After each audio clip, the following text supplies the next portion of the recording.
The Peace Ribbon Project came from one of the members of Code Pink in Jacksonville, Florida, who had been doing a lot of vigils and marches against the war and just felt compelled to turn it into something more personal.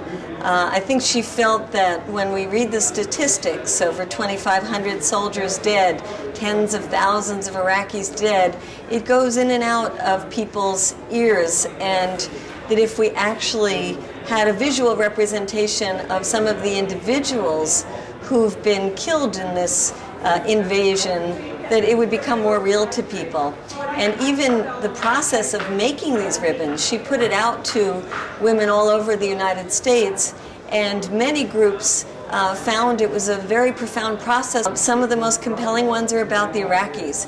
There's one over there I like to look at because it reminds me of why this war is so devastating, is the picture of a 7-year-old girl, Awad Gawad, who was burned as the result of a U.S. bomb and died. And just seeing her beautiful face peeking out of that ribbon, you think of that life and what it could have been and what it should have been, and that it was extinguished in a moment by a bomb. And I look at one that's to some anonymous Iraqis. We didn't know their names, but we knew the circumstances of their deaths. And so a ribbon done for the journalists, the photographers, now over 100 of whom have been killed, putting some of their names.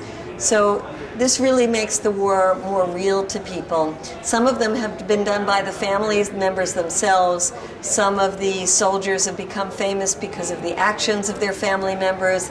There's one I'm looking over there that's Casey Sheehan, become famous because of the activism of his mother, Cindy Sheehan.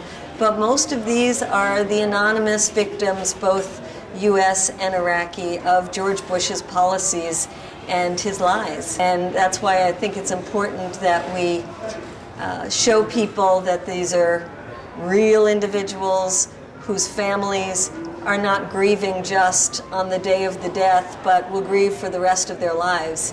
And this is a reminder to us that we must stop the war in Iraq, bring the troops home, but it's also a reminder that we must stop our governments from taking into new wars, like the one the U.S. seems to be proposing around Iran.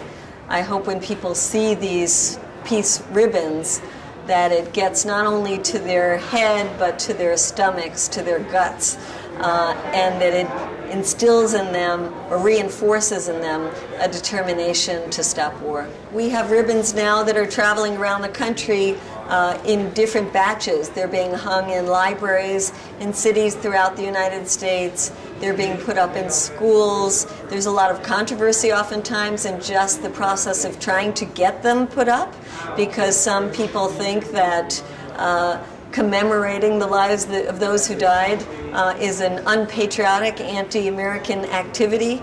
It's quite astounding that even the reading of the names on U.S. television caused a tremendous controversy. It shows that the Bush administration has been trying to hide the victims of this war, not only the Iraqi victims, whose numbers we will never know, but the U.S. victims themselves, the soldiers who died in this war. Instead of giving them public funerals, instead of showing their stories on television every time one of them dies, they are almost anonymous. So I think the process of getting these put up in public spaces is important in and of itself. They can contact us at codepinkalert.org and look on the Peace Ribbon campaign that's listed on the website and shows a number of different pictures of where the peace ribbons have been hung. Move in here, and the only thing we don't have is a camera. Right here. Right here. We have a camera right here. Thank you. That's quite a photo.